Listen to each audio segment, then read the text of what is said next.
Cool dad hack. What are we doing? We're gonna put some Ryobi batteries on this bad boy. I'm gonna put this. This is the controller. And this right here, this is the Ryobi battery adapter. Let's go. First, on this one, we're gonna remove the seat. Some of them under the hood or the trunk, but on this model, this is a 12 volt. It's under the seat. Little connector. So we got the motor wire, 2 negatives. Go to here. On this, positive goes here.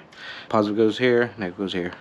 And hopefully everything works. Positive, going to the motor, negative to the motor. And the positive, negative to this. Let's see what's going on.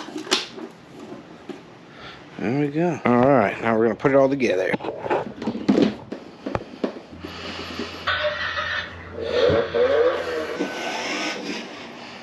Nice.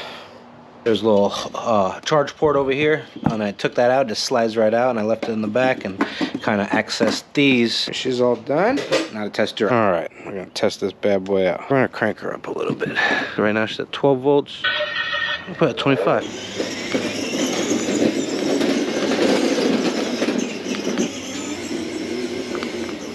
It's pretty quick. A little too fast. 15 volts.